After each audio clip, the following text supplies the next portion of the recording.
एक बार संत अपने शिष्य के साथ पहाड़ी रास्ता पार करते हुए गांव की ओर बढ़ रहे थे।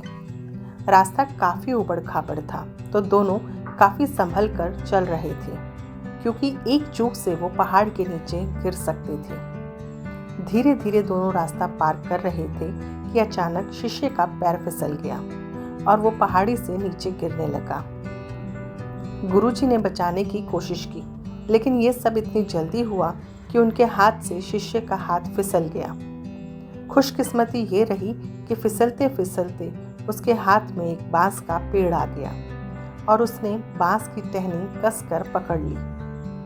इतने में गुरुजी फटाफट नीचे आए और उन्होंने शिष्य का हाथ पकड़कर ऊपर खींच लिया। दोनों ने चैन की सांस ली और आगे की यात्रा आरंभ की। जब पहाड़ी रास्ता गुजर गया, तब गुरुजी ने शिष्य से पूछा कि जब तुमने बांस को पकड़ा हुआ था तो बांस ने उसे क्या कहा। शिष्य बड़ा हैरान हुआ। उसने कहा, गुरुजी, मैं तो बहुत डरा हुआ था और साथ ही मुझे पेड़ों की भाषा समझ नहीं आती, तो मुझे बिल्कुल नहीं पता कि बांस ने मुझसे क्या कहा। इस पर गुरुजी बहुत हंसे और उन्होंने बांस का पेड़ दिखाते हुए कहा कि देखो इस बांस के पेड़ को।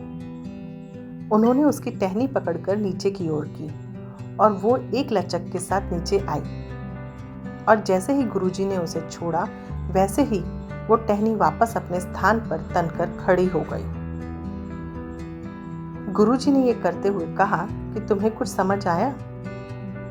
तो शिष्य ने कहा कि गुरुजी माफ करिए, मुझे ये कुछ भी समझ नहीं आया।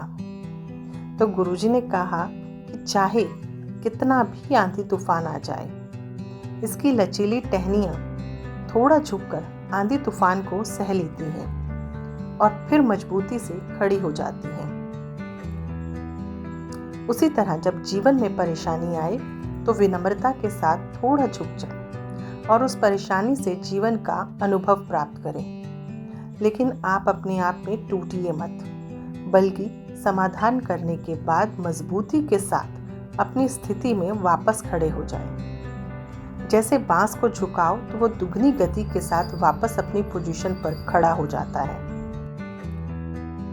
तो कहानी का भाव ये है कि जीवन में झुकना या विनम्र होना बहुत ज़रूरी है।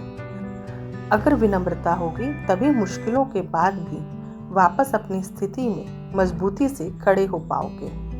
अगर घमंड या अहंकार रहा तो बहुत ही आसानी से गिर जाओगे और फिर उठने का मौका नहीं मिलेगा।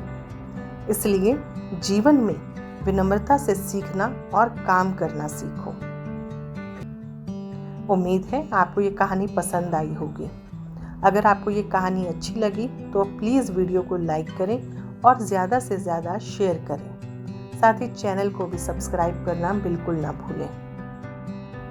खुश रहिए, सेहतमंद रहिए और दिमाग व मन को शांत करने के लिए रोज़ाना मेडिटेशन और योगा ज़रूर करिए। Thank you.